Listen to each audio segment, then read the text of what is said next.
the pressure is on a little bit because, as I mentioned earlier, this lake isn't easy, and it would be lovely to pull one out for the cameras. So what we're going to do is we're going to hedge our bets a little bit. The spot that I'm going to fish, to be honest with you, I won't be comfortable fishing it through the night, but there's enough of us about so that we can fish a third rod down there into dark for as long as we're awake.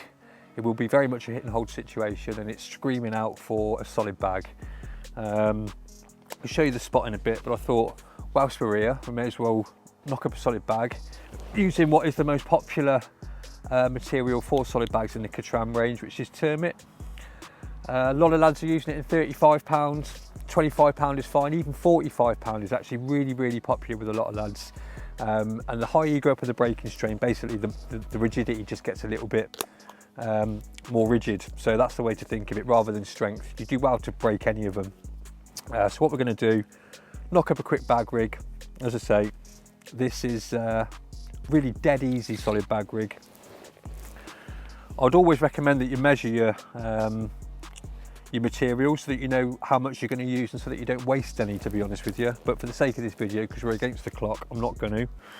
So I don't know what that is. That's probably about 12 inches when really you need about 8. I'm going to go in with a size 3, which I know sounds like a big hook. Size 3 wide gape, J Precision Advanced wide gape.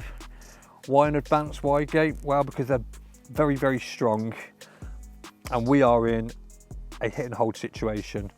And again, I think, you know, with snag fishing, it never hurts to have a wide gape on a hook. I think when they're in, they're in. So, you know, it's a good option, you know, a safe bet. So that's just knotless knotted on. Onto there, I will put, you can use whatever you like, but for shrink tube, whatever you like. Personally myself, a little tungsten kicker I think is great, especially when you're using a balanced bait in a bag. I just think, maybe it's all in my head, you know, like a lot of things often are, but for me, if you can nail things down a little bit, just, you know, the bait's still going to waft. I will be fishing a balanced bait. The bait's still going to behave, you know, naturally on the bottom, but I just like the fact that that hook's got a little bit more presence on the bottom, if that makes sense. So the kicker's on, and again, you know, feeding in off the back of that, what I like to do is run a tungsten sinker down the middle of the rig.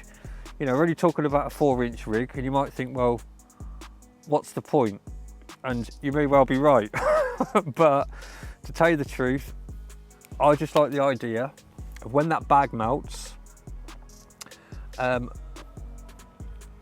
rig itself is 100% sat flat, either on top of or in amongst the feed. If a fish comes along and starts grubbing about, and let's say he misses the hook bait, which we all know can happen, so he might come down, go for a mouthful, miss the hook bait, the rig flicks up, that little tungsten sinker there, I just like to know that that's gonna sit it all down lovely, you know, and it's fishing again, or somewhere near fishing again, and not looped up looking awful. So the sinker's on. I have actually got a ruler here, so personally myself, I like 4 inches. And what I always do, if I want a 4-inch rig, I'll measure 4 1/4 before I time a figure of 8 loop. So 4 1/4 inches done, figure of 8 loop done.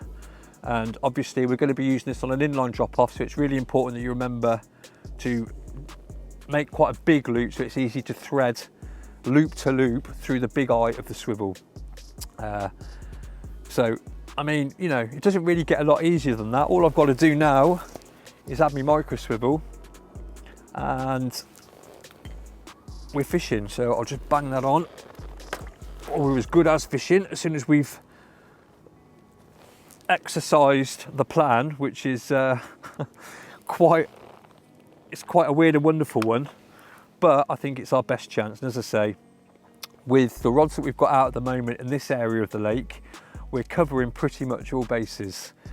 So the right hand margin, the centre of the bay, and now the inside margin where we have seen fish feeding. So yeah, that's it. Little solid bag rig.